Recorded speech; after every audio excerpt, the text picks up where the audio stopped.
Aku mau sharing aja bentar hari ini tentang ya perjalanan pelayanan aku lah selama dari dulu pas baru awal pertama kali belajar sampai sekarang udah mulai pelayanan kakak di Sydney ya, aku pelayanan di Sydney.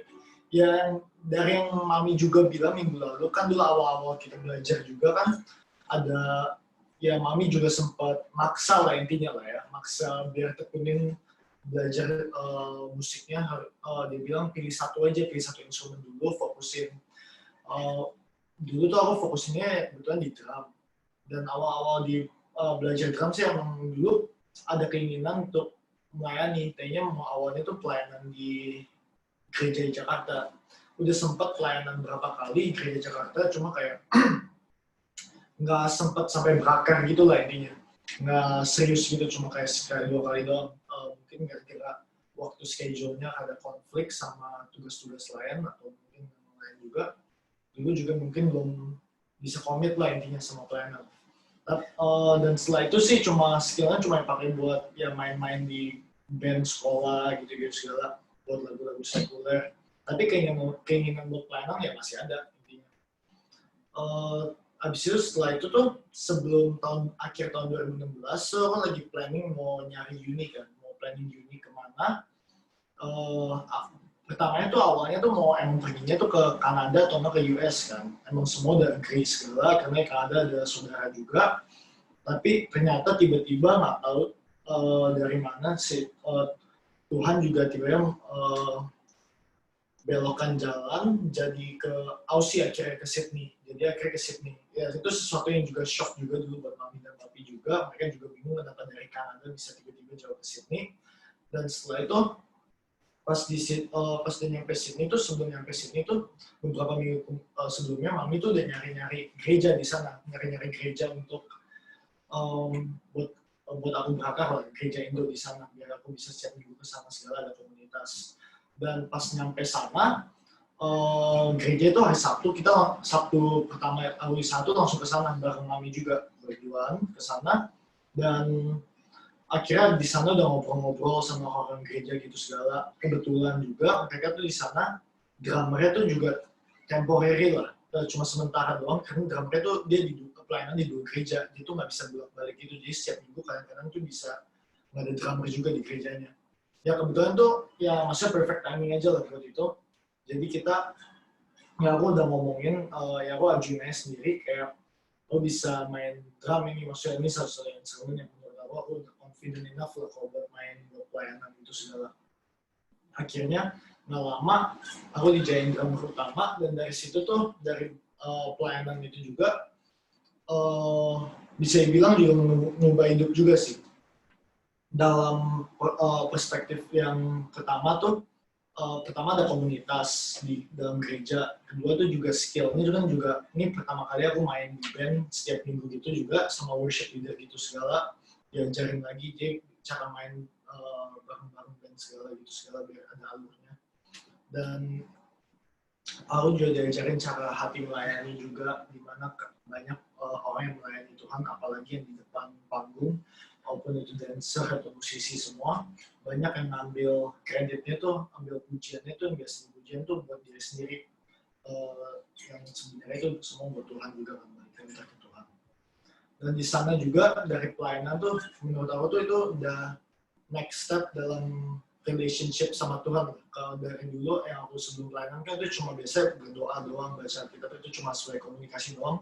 Sekarang tuh udah next levelnya tuh melayani lagi, itu kan sesuatu yang baru juga.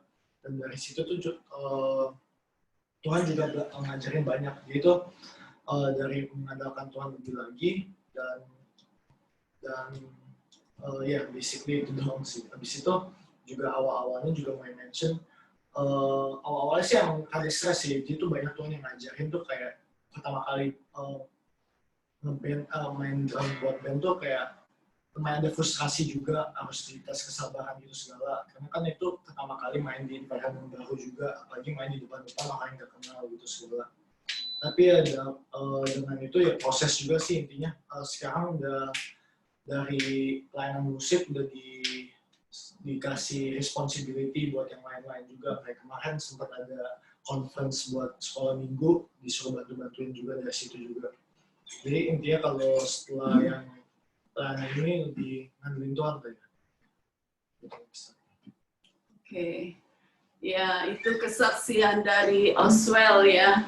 Jadi kalau minggu Jumat lalu saya bersaksi, saya rindu anak-anak juga melayani, tapi saya melihat bahwa dari pelayanan itu adalah langkah mereka untuk mereka makin berakar dengan kuat sama Tuhan, makin mengandalkan Tuhan, dan itu sangat mempengaruhi seluruh kehidupan mereka. Saya lihat bagaimana di kalau di luar daripada ini kita ya, kayak anak saya kan di luar gitu ya, tapi dia belajar benar-benar belajar bagaimana tuh berjalan sama Roh Kudus, belajar mengandalkan Tuhan. Saya bersyukur banget dan saya percaya bahwa hari-hari ini seperti yang tadi Feby ngomong, bahwa Tuhan memang sedang mencurahkan Roh Kudus-Nya, bukan cuma buat kita-kita, tetapi buat semua generasi. Kalau saya baca di dalam Yoel pasal 2 ayat 28 dikatakan, kemudian daripada itu akan terjadi bahwa aku akan mencurahkan rohku ke atas semua manusia, maka anak-anakmu laki-laki dan perempuan akan bernubuat, orang-orangmu yang tua akan mendapat mimpi, teruna-terunamu akan mendapat penglihatan-penglihatan, juga ke atas hamba-hambamu laki-laki dan perempuan akan kucurahkan rohku pada hari-hari itu. Jadi saya percaya hari-hari ini Tuhan benar-benar sedang bekerja memulihkan keluarga demi keluarga. Jadi saya mengajak kita semua, ibu-ibu, ayo mulai dari kita semuanya, mari kita aktifkan lagi, kita bangun lagi mesbah-mesbah keluarga. Karena itu tuh penting banget ya. Itu sangat-sangat menopang banget buat, apalagi di dalam situasi yang kita nggak tahu ke depannya nanti seperti apa, tidak ada satupun yang tahu. Tapi kalau ada mesbah di dalam keluarga kita, saya percaya di situ ada kehadiran Tuhan dan di situ pasti ada perlindungan Tuhan. Sedikit lagi saya mau saksikan juga bagaimana gitu satu mesbah keluarga itu begitu dahsyat ya ternyata efeknya gitu buat sebuah keluarga. Jadi selain kita tuh ada mesbah keluarga inti di rumah setiap malam, kita juga ada mesbah keluarga besar. Keluarga besar itu jadi seminggu sekali.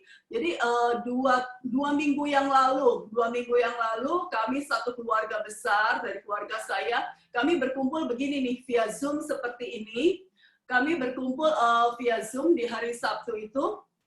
Kemudian kami menyembah Tuhan sama-sama. Dan pada saat itu salah satu keponakan saya, yaitu anak dari kakak saya itu sudah mengalami konflik dengan orang tuanya ya. Jadi dia tidak pulang selama berbulan-bulan.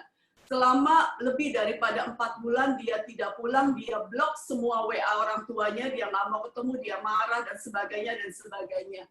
Kemudian orang tuanya tuh cuma hanya bisa memantau dari temannya aja, dari Instagram temannya dikasih tahu anaknya begini gitu ya. Dan orang tuanya, dan ternyata anak itu sudah menyimpang jauh banget daripada Tuhan. Terus tapi kita tuh saling menguatkan dan saya bersyukur kita di mesbah keluarga besar tuh ada doa ya setiap hari Sabtu itu. Kemudian sama-sama hari itu, hari Sabtu kira-kira 2 Sabtu yang lalu, kita berdoa sama-sama, kita menangis buat anak itu. Dan pada saat kita menyembah Tuhan, terus kita nangis di hadapan Tuhan, kita minta ampun sama Tuhan, dan kita nggak tahu bagaimana caranya supaya anak itu bisa kembali gitu, karena anak itu katanya udah di luar kota dan sebagainya gitu ya, yang kita tahu, dan pergaulannya tidak baik. Kemudian setelah kita berdoa hari itu, sungguh-sungguh kita berdoa, cuma beda selisih kalau nggak salah 2-3 hari kemudian anak itu pulang. Anak itu pulang dengan caranya Tuhan. Saya percaya Tuhan punya banyak cara gitu ya. Saya nggak tahu hari ini apa yang menjadi pergumulan dari ibu-ibu semua, saya percaya. Tapi satu hal yang saya yakini bahwa Tuhan sedang memulihkan keadaan kita mulai dari keluarga, mulai dari Yerusalem kita. Terus Tuhan akan terus pakai kita lagi untuk menjadi berkat Yudea, Samaria sampai ke ujung bumi. Tapi hari-hari ini saya percaya bahwa apapun yang menjadi permasalahan di dalam keluarga kita semua, percaya waktu ada mesbah, waktu ada pujian, penyembahan yang dinaikkan kepada Tuhan, semuanya di dalam covering Tuhan, semuanya di dalam kendali Tuhan. Dan Tuhan punya banyak cara untuk memulihkan keluarga kita.